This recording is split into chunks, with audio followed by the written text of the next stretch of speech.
Once again, slower. Watch the shadows of the eddies following the starboard quarter of the ship.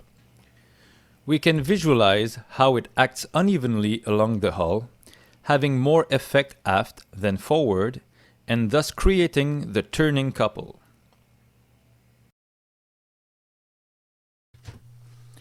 This phenomenon can also happen when moving astern.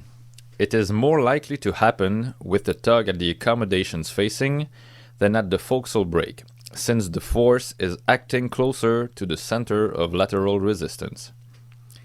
The azipod propeller of the ship was adjusted to produce nearly zero transverse thrust. For this phenomenon to happen, the following conditions must be present. The tug must be powerful enough and its action must last long enough to create sufficient side movement. A sufficient speed through the water is also necessary in order to get a significant part of the hull out of the ship-generated sideways current in a relatively short period of time. The poor turning effect of the bow thruster when moving ahead and its good steering properties when moving astern are well-known facts. A very interesting article on the efficiency of the bow thruster was published in a Nautical Institute book entitled Pilotage. In this article, Captain H. Henson explains that when the ship starts moving ahead, the high-speed stream of water expelled from the thruster bends along the hull. Its high-velocity flow creates a low-pressure area that pulls the bow in a direction opposite to the side we want to thrust it. The result is that the two forces tend to annihilate each other and the net thrust force is very weak. The bow thruster is simply losing its efficiency as the ship moves forward. The loss of turning effect has therefore little to do with the change of arm lever distance between the thruster and the center of lateral resistance. When the vessel is moving astern, the vacuum effect created by the thruster is much less significant since the hull area over which it acts is quite smaller. A light ship is usually trimmed by the stern. Its center of lateral resistance is relatively more aft than a loaded ship. This results in a shorter arm lever from the rudder to the center of lateral resistance. At first glance, this should lead to less steering efficiency. This short arm lever is overcome by the small inertia of rotation of the light ship, less mass to control, therefore quicker reaction, for approximately the same steering power. On loaded ships, the larger inertia of rotation, even if the rudder center of lateral resistance arm lever is longer, makes the ship slower to react. The following phenomenon can also complicate steering control, especially when some vessels are even keel or trimmed by the head. Let's take the example of a vessel moving north and initiating a turn to starboard. Once the turn is started, the center of gravity of the vessel has now a new direction, a bit to the left of the initial course. Because of inertia, the center of gravity wants to keep going that way. Meanwhile, the vessel itself has a different orientation. Let's say 030. The more important underwater area ahead, combined with overpressure around the bow of these ships, bring the center of lateral resistance well forward of amidship.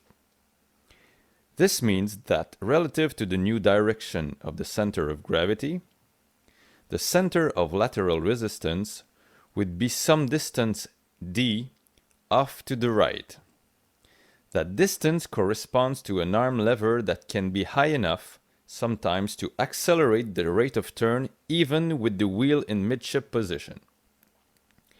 Steering such a ship is like trying to keep the arrow of a wind indicator tail in the wind.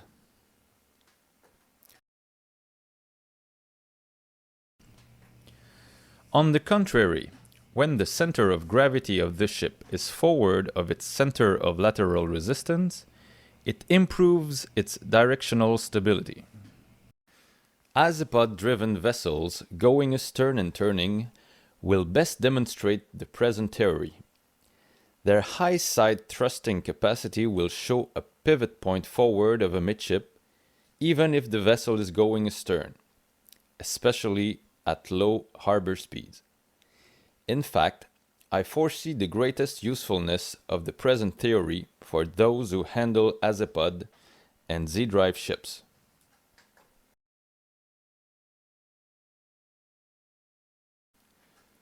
The lateral movement of the vessel is only affected by the lateral components of the forces acting on the ship.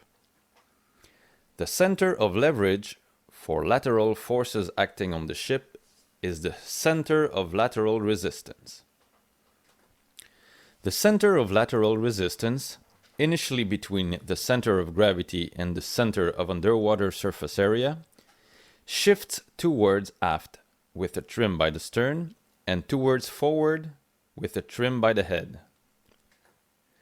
The center of lateral resistance shifts progressively forward as forward motion through the water increases, progressively aft as aft motion through the water increases.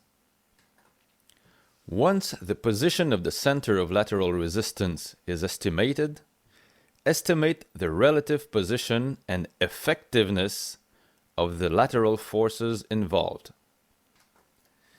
Consider the arm lever length and estimate the amount of rotation and the amount of side movement the force will induce. You can then estimate where the apparent pivot point will lie. The apparent pivot point is a consequence of these two movements combined. It is not a cause. It has nothing to do with the turning arm levers acting on the ship. A ship with high lift will develop less sideways movement.